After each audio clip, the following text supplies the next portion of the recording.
Alright, so for part 2 of the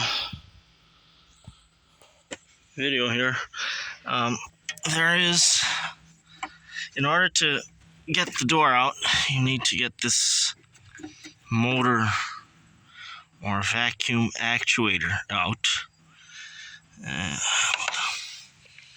In order to do that, you need to first remove what looks like to be 2 screws in very difficult places. So one of them is up here, right there where my finger is, and the other one is back there.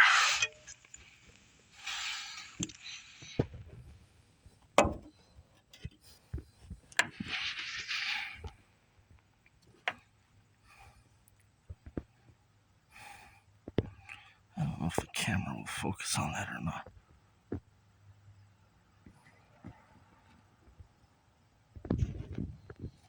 There it is.